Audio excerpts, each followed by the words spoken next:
So I have two questions for you. Last year on this stage, you quoted Emerson. Yes. You remember that? If you see no angels, it's because you harbor none. Yes. What do people see when they see you? Or what do you think they see, or hope they see? I hope they see sexiness, actually. But that's the impossible dream. That's a different concept. Look,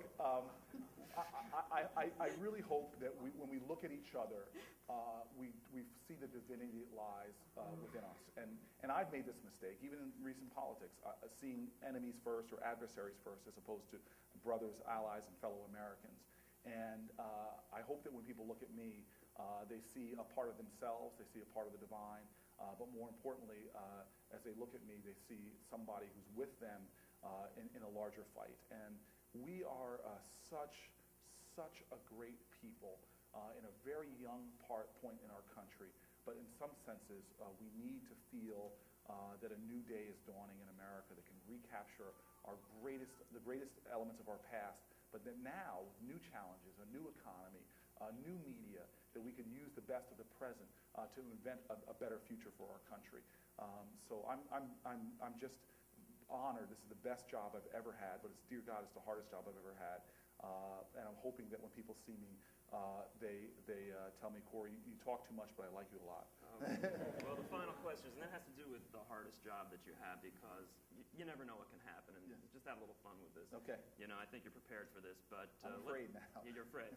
Okay, let's look 20 years down the road. Say November 5th.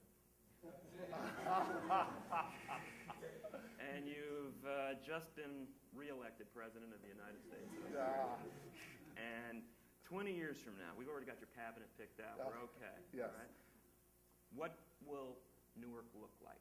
Will it be that shining city on a hill? You know, I mean, that's a set-up softball if I ever saw it. Yeah, I'd like to finish that way. Well, I mean, look, the city of Newark, before 20 years from now, will begin to pay incredible dividends for all those people who invested their spirit, their heart, and their energy in this city.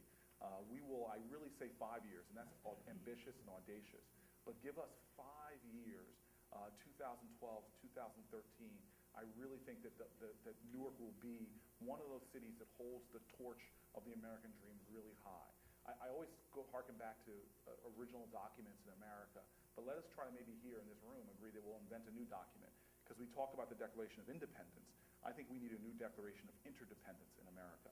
And we will accomplish this for Newark in 5 years if we understand the true interdependency that exists between Americans, between humans, between New Jerseyans, between people in this community.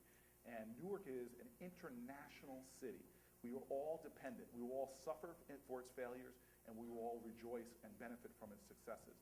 If we all realize that we all need each other, whether you live in Summit, whether you live in Bergen County, we all need Newark to succeed, and therefore we all must work together, because ultimately Newark's weakness is all of our weaknesses, strength is all of our strength. So I'm hoping that we can have a new declaration, but manifest it not with our words or written document, but with our actions and our deeds. Well, Mayor, I want to thank you for setting off this conference on such a positive note. Ladies and gentlemen, the Mayor of Newark.